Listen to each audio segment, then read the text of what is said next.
साथियों, हम अपने आसपास जहाँ भी देखते हैं वहाँ पर परिवर्तन लगातार हमें दिखाई देता है। उदाहरण मोमबत्ती का जलना, लोहे के टुकड़े पर जंग लगना, बर्फ का पिघलना। इनमें से कुछ रासायनिक परिवर्तन है और कुछ भौतिक परिवर्तन। उदाहरण, मैं इस कागज़ को मरोड़ रहा हूँ।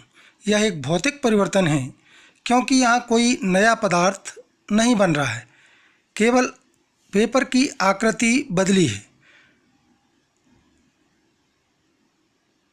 हम पेपर का एक और टुकड़ा लेते हैं।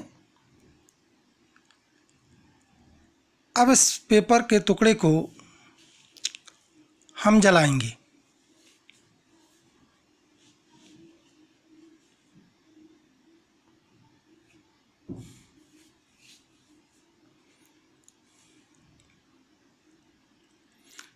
जलते हुए इस कागज़ के टुकड़े को हम गैस जार में डाल देते हैं। कागज़ का जलना एक रासायनिक परिवर्तन है क्योंकि यहाँ एक नया पदार्थ बन गया है।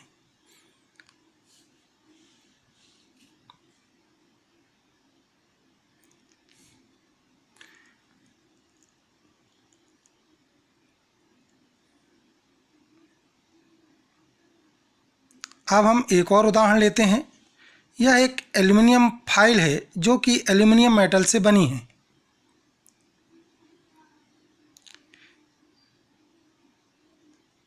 इस उदाहरण को हम पूर्व उदाहरण की भांति प्रयोग को दोहराते हैं।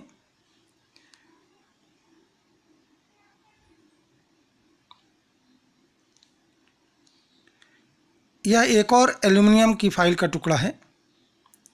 इसे भी हम जलाते हैं।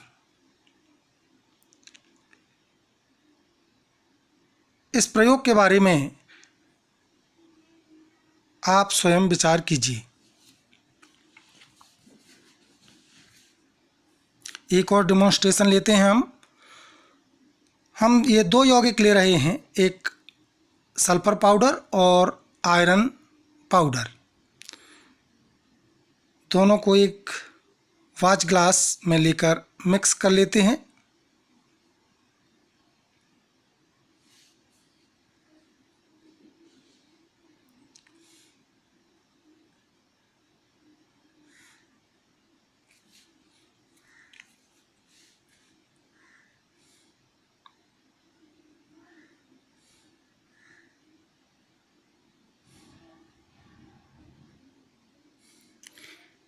यह एक मैग्नेट है।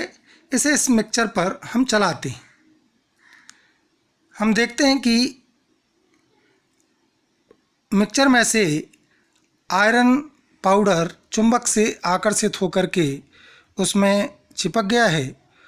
इस प्रकार दोनों यौगिकों के मिक्सचर में कोई भी रासायनिक परिवर्तन नहीं हुआ है, अतः यह एक भौतिक परिवर्तन का उदाहरण है। अब हम इस मिश्रण को एक पोर्सिलीन प्याली में ले लेते हैं।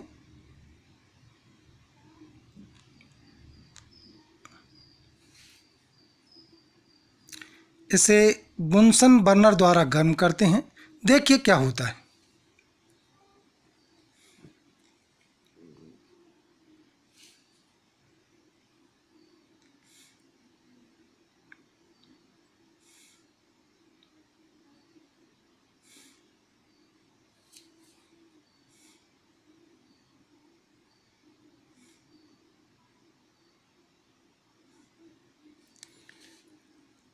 हम देख रहे हैं कि आयरन और सल्फाइड आपस में क्रिया कर एक नया पदार्थ आयरन सल्फाइड बना लेते हैं।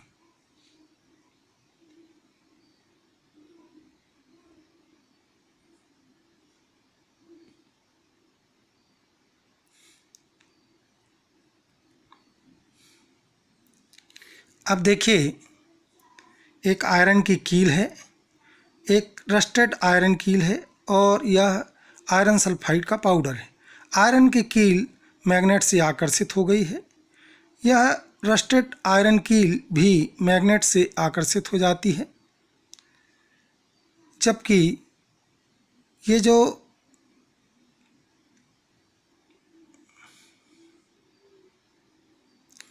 आयरन और सल्फाइड से आपस में क्रिया होने से आयरन सल्फाइड बना है, उसमें से मैग्नेट द्वारा आयरन आकर्षित नहीं होता है।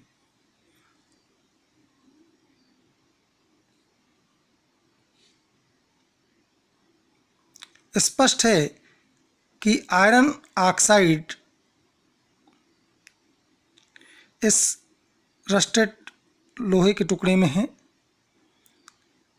जो कि अंदर लोहा होने के कारण वह आकर्षित होता है।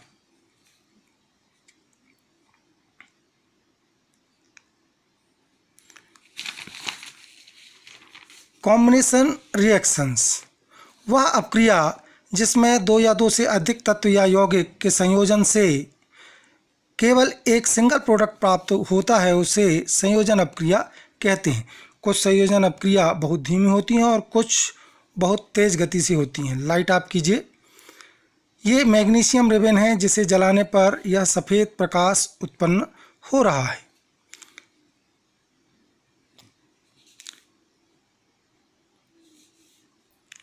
यहाँ Mg और O2 के संयोजन से मैग्नीशियम ऑक्साइड प्राप्त हो रहा है और यह सफ़ेद राख देखिए, यह मैग्नीशियम ऑक्साइड है। इसका उपयोग कर पटाखे, अनारदाना इत्यादि बनाया जाता है। संयोजन अपक्रिया का एक और उदाहरण देखते हैं।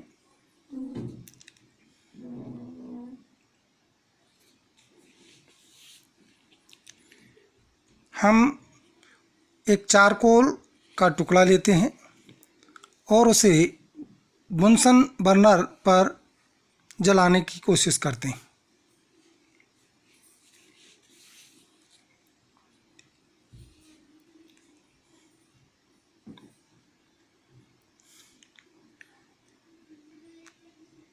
धीरे धीरे चारकोल गर्म होकर के जलने लगा है।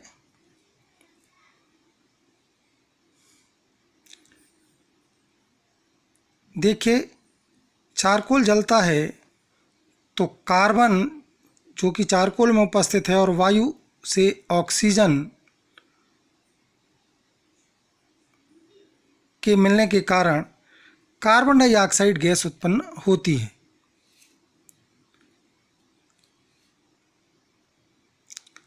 अब इस चारकोल के टुकड़े को एक कॉनिकल फ्लास्क में लेकर और गर्म करते हैं। निकली हुई गैस का परीक्षण करते हैं।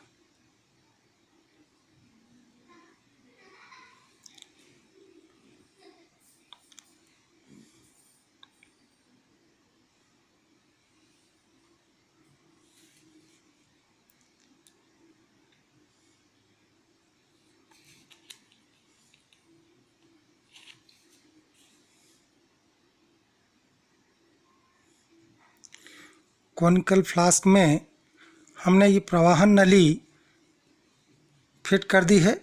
इसकी मदद से जो चारकोल के जलने से गैस निकली है उसे चूने के पानी में प्रवाहित करते हैं। आप देख रहे होंगे कि चूने के पानी में, जो कि पहले क्लीन था,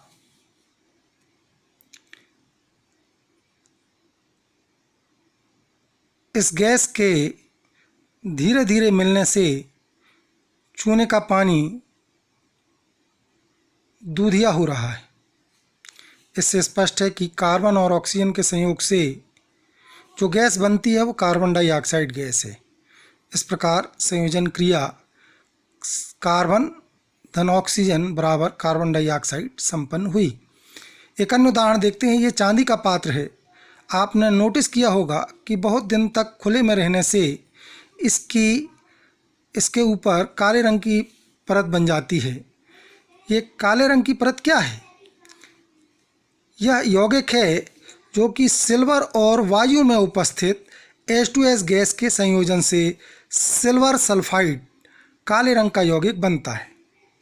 यह संयोजन अपक्रिया का उदाहरण है। क्या हम सिल्वर के श्वेत रंग की चमक को पुनः प्राप्त कर सकते हैं? चलिए देखते हैं। इसके लिए हम इस पात्र को ड्राई डिटर्जेंट पाउडर से स्क्रबिंग करते हैं। यह सिल्वर के साइन को वापस लाने में मदद करेगा। क्या आप कोई परिवर्तन देख रहे हैं? अब आप अंतर देख सकते हैं, यहाँ साइन वापस आ गई है, जबकि इस वाले हिस्से में अभी भी सिल्वर में ब्लैक डिपॉजिट है। अब हम वियोजन अपक्रिया को एक प्रयोग से समझते हैं। यह मर्क्यूरिक ऑक्साइड है और यह मरकरी है। आप पहले से जानते हैं कि पारा ही केवल वह धातु है जो सामान्य ताप पर द्रव अवस्था में रहता है। इसका बहुत उच्च घनत्व होता है। क्या आप मर्क्यूरिक ऑक्साइड को मरकरी में कन्वर्ट कर सकते हैं? हाँ, क्यों नहीं। आगे देखें। हमने एक टेस्ट ट्यूब में थोड़ी मात्रा में मर्क्यूरिक ऑक्साइड ले लिया है। उसे गर्म करते हैं और साथ साथ टाइम भी देखते हैं।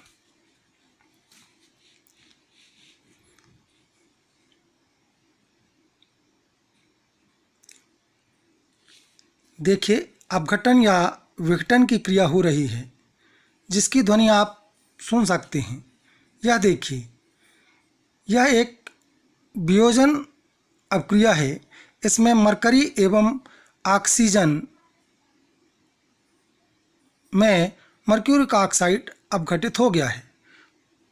परखनली की दीवार में मरकरी के चिपक जाने से वह चमकदार हो गई है और ऑक्सीजन वायुमंडल में विलीन हो गई है।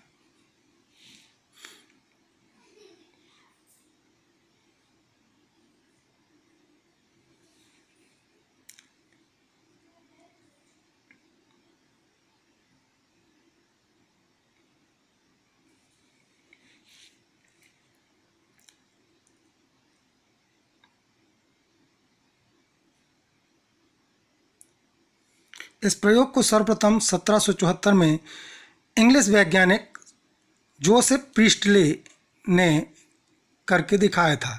इस प्रयोग में निकली गैस को एक जार में भरकर चूहे को बंद कर दिया तो वह जिंदा रहता है, परंतु जैसे ही उस जार में एक मोमबत्ती जलाई गई, वह प्रकाश करने लगी, वह चूहा मर जाता है। जैसा कि आप जानते हैं कि वायु में ऑक्सीजन होती है और वह जीवित रहने के लिए जरूरी है, अतः निकली गैस ऑक्सीजन ही है।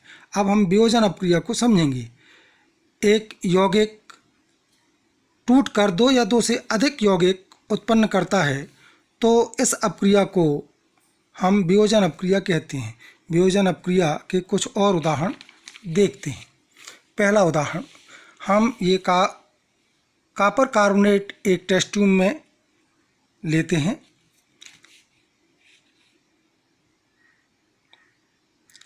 जबकि दूसरी टेस्ट ट्यूब में हमने चूने का पानी ले रखा है। उपकरण को सेट करते हैं और बुनसन बर्नर से कॉपर कार्बोनेट को गर्म करते हैं।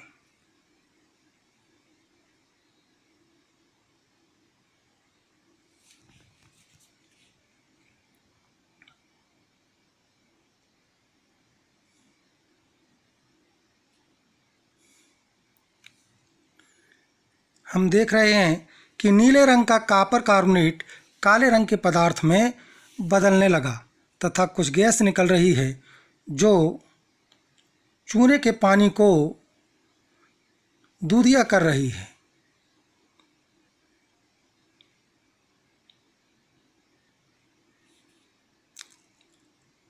अतः निकलने वाली गैस कार्बन डाइऑक्साइड है। अतः कॉपर कार्बोनेट दो हिस्सों में टूट जाता है, CuO और CO2। अब दूसरा उदाहरण लेते हैं। यह चाक है और रासायनिक रूप से यह कैल्शियम कार्बोनेट है। हम कैल्शियम कार्बोनेट की वियोजन अपक्रिया देखते हैं। यह हमने एक टेस्ट ट्यूब में चाक पाउडर ले लिया है। पूर्व की भांति उपकरण को व्यवस्थित कर इस चाक पाउडर को गर्म करते हैं।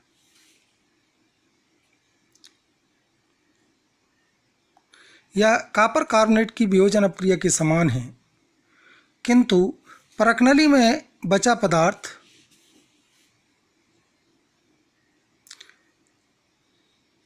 किस रंग का है, इसका परीक्षण करते हैं।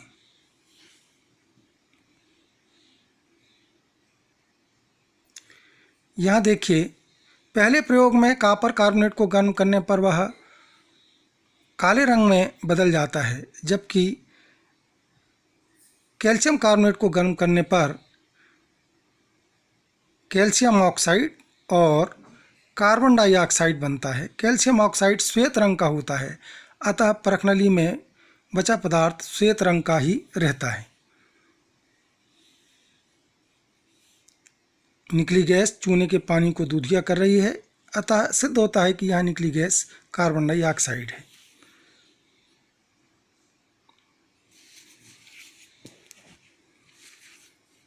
तीसरा प्रयोग देखते हैं। ये लेड नाइट्रेट है। इसे भी हम एक टेस्ट ट्यूब में लेते हैं।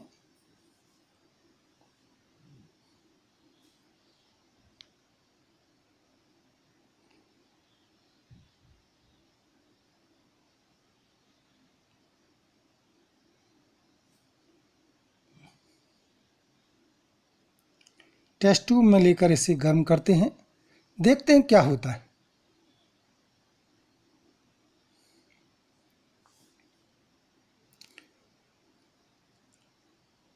आप देख रहे हैं कि अपघटन अपक्रिया प्रारंभ हो चुकी है और यह लेड नाइट्रेट यौगिक टूटकर ब्राउन गैस उत्पन्न कर रहा है।